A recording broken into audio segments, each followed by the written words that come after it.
Hello students, today I am presenting another topic. As all of you can see the name, it's called Transformers.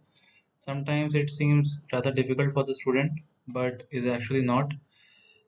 In 12th standard, we need to limit our discussions to the very basic level. We will study only the very basic construction and working of the transformers, and it will rather prove scoring if it comes in the examination. So make sure you pay attention and take notes wherever you feel like it. So without any wasting time, let us begin. I'm sure at some point of time, all of you must have seen the device shown on the right. This is what a transformer looks like. But the device shown on the left hand side is also a transformer. This is rather a small size transformer, and this is a decent, or we can say a large size transformer. There are also transformers present much larger than this, used near the power stations. So transformers comes across various sizes. Now we are moving on with the construction of the core of a transformer. So the picture which you see on the screen is the core of a transformer. As you can see, there are multiple metallic plates here present with air gaps in between. These are not all touching each other. There is air gap present. It is rather called a three-phase transformer. We will study a one-phase transformer. Now, what is this three-phase transformer or one-phase transformer? We do not need to go into the details. I've just mentioned the names.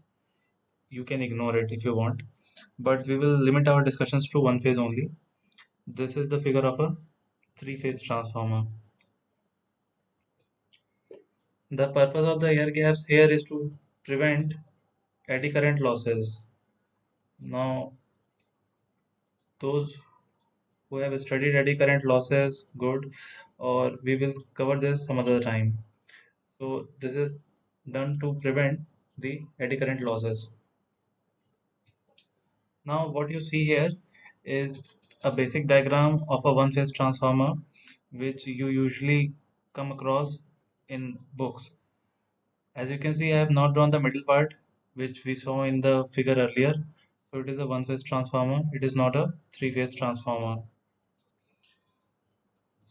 This is the basic core of the transformer, which is usually made up of soft iron. So it is sometimes called soft iron core. There is primary winding on the left hand side. Coil is wounded across the core, and on the right hand side there is secondary winding again.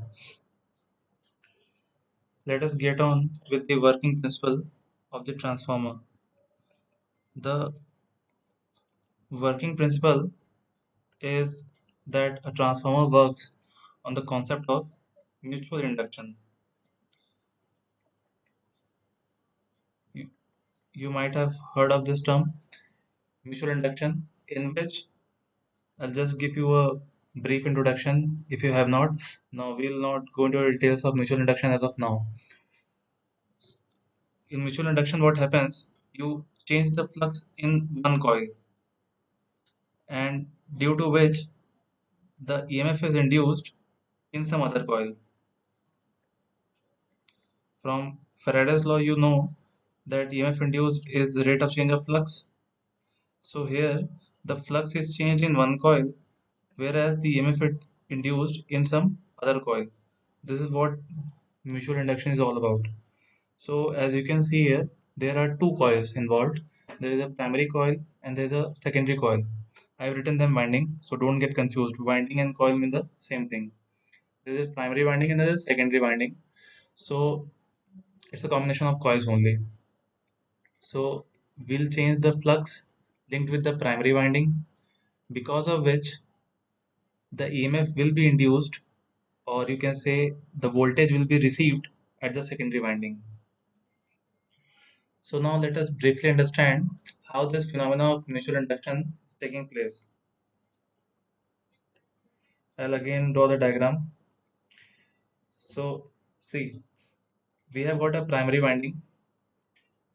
By some mechanism, we are changing the current flowing through this winding. We are calling that to be IP, which will stand for primary current.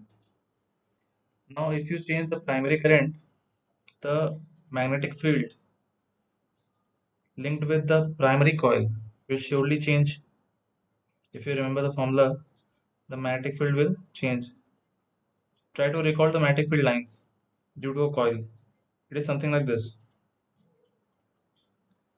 I have not drawn the arrows because it will depend on the direction of the current. But the direction is something like this. The magnetic field lines goes like this. So what happens here is, now comes the role of soft iron core. Now soft iron core does what? The magnetic field lines which were supposed to go over and above, which weren't supposed to go into the core, which were supposed pass like this. Now what does this soft iron core do? It bends the magnetic field lines because it is a highly magnetic material. It bends the magnetic field lines, and the magnetic field lines, majority of them, passes through the secondary coil. It makes the lines go like this. Obviously not in this 90-degree fashion I just shown here for understanding, but this is the basic purpose of soft iron core. It makes almost all the magnetic field lines generating through the primary winding to pass through the secondary winding. This is what we call as flux linkage. This is what we call as flux linkage. Means the flux through the primary winding is passing through the secondary winding. So we can say the flux is linked with the help of soft iron core. So this is its purpose. So now with the help of soft iron core, the flux is linked. So if we will change the current at the primary end, then the flux will be changed at primary winding, which will also cause an effect at the secondary winding, and hence the EMF will be induced. This is flux linkage done. Suppose the primary winding has got NP number of coils, and the current flowing through the primary coil is IP. The secondary winding has got NS number of coils, and the current which we obtained at secondary end is IS. Now suppose that the flux is completely linked between primary and the secondary winding. If nothing is mentioned in the question, we assume complete linkage, means 100% linkage. There is no loss of flux linkage. So pi of primary is linked with secondary. Now what will happen at the primary end? Let us see. The EMF induced at the primary end can be written as number of winding at the primary end into minus d phi by dt. We are trying to write the induced EMF at the primary end. Say phi is the flux linked, so minus d phi by dt will be the induced EMF due to the change in flux of one coil. So the total coils we have assumed to be NP, so this is the total flux. Now similarly, what will happen at the secondary end?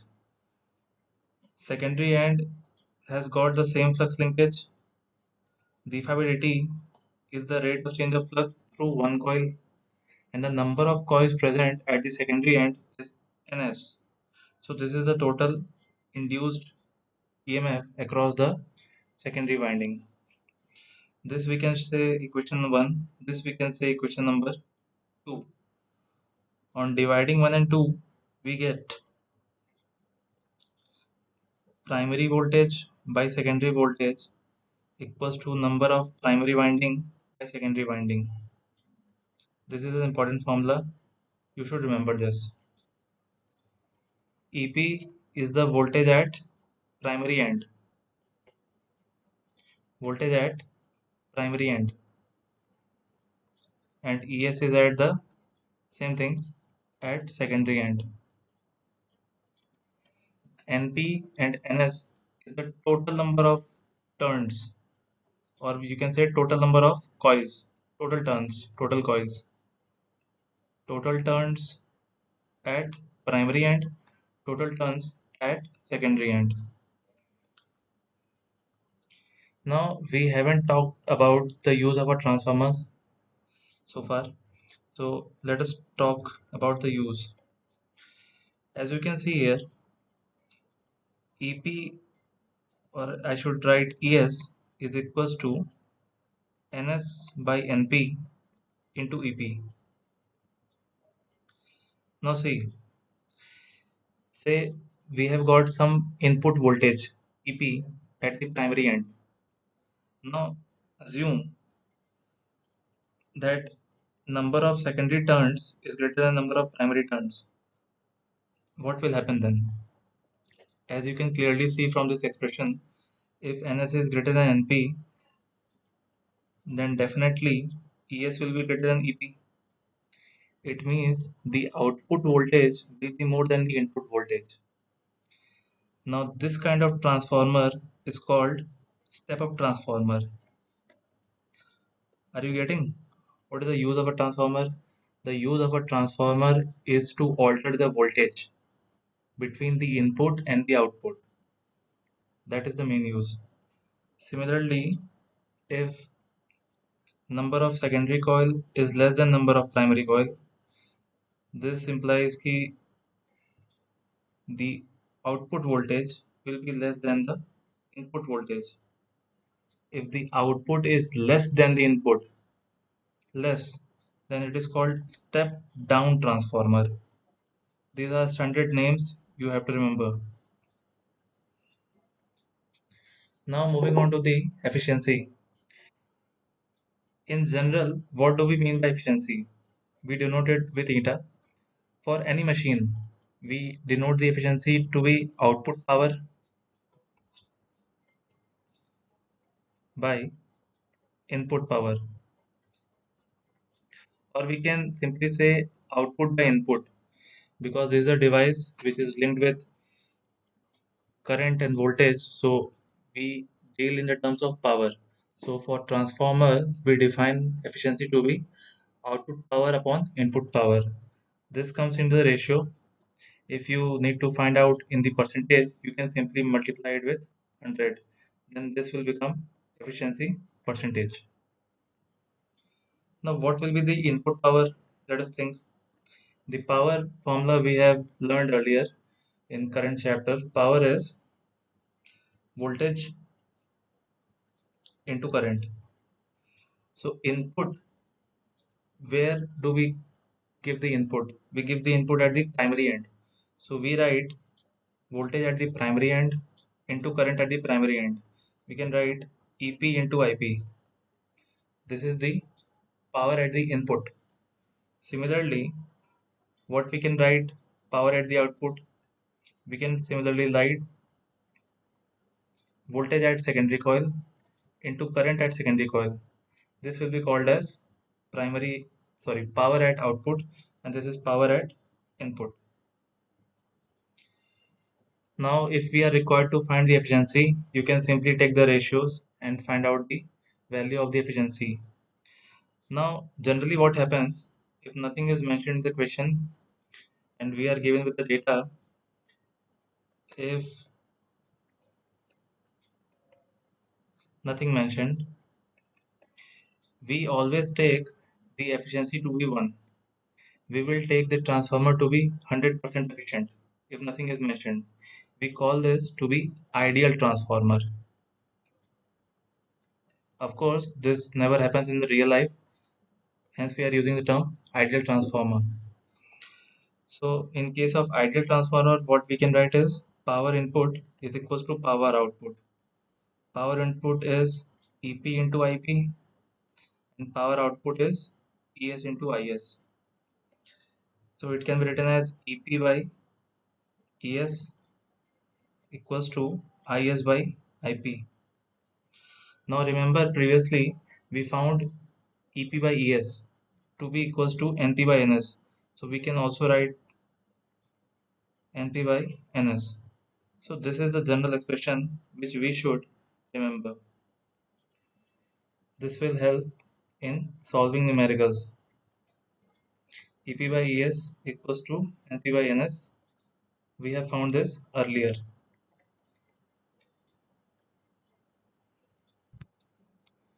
Now take a pause, think for a moment, and tell me the transformers which you see around you, transformers around us, which we see in our daily life, are they step up transformers or step down transformers?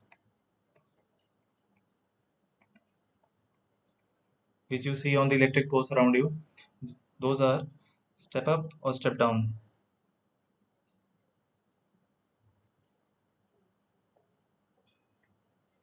Well, those are step down transformers.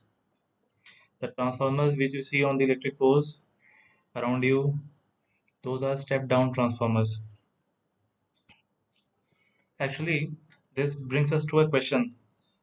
Suppose there's a power station which is generating electricity.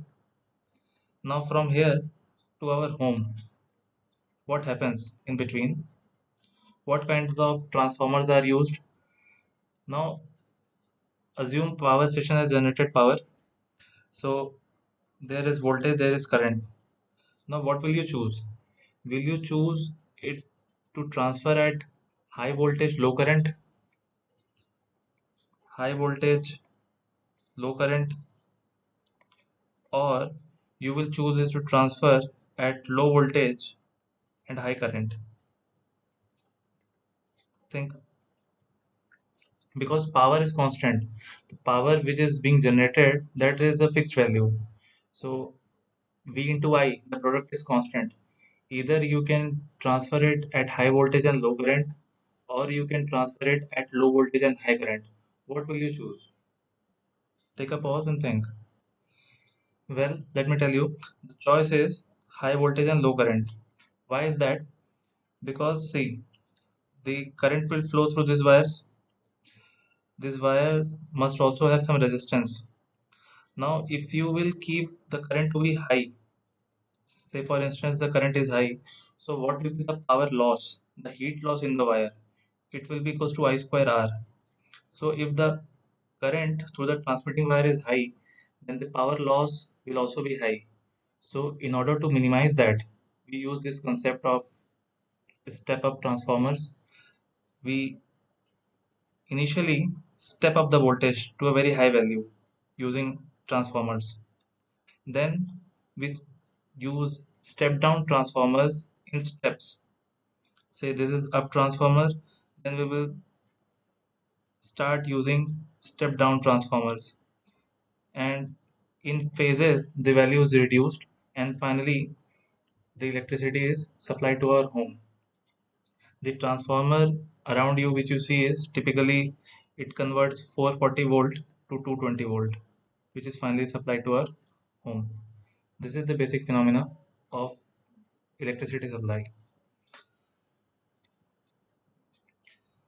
I believe I have covered every aspect from the standards point of view.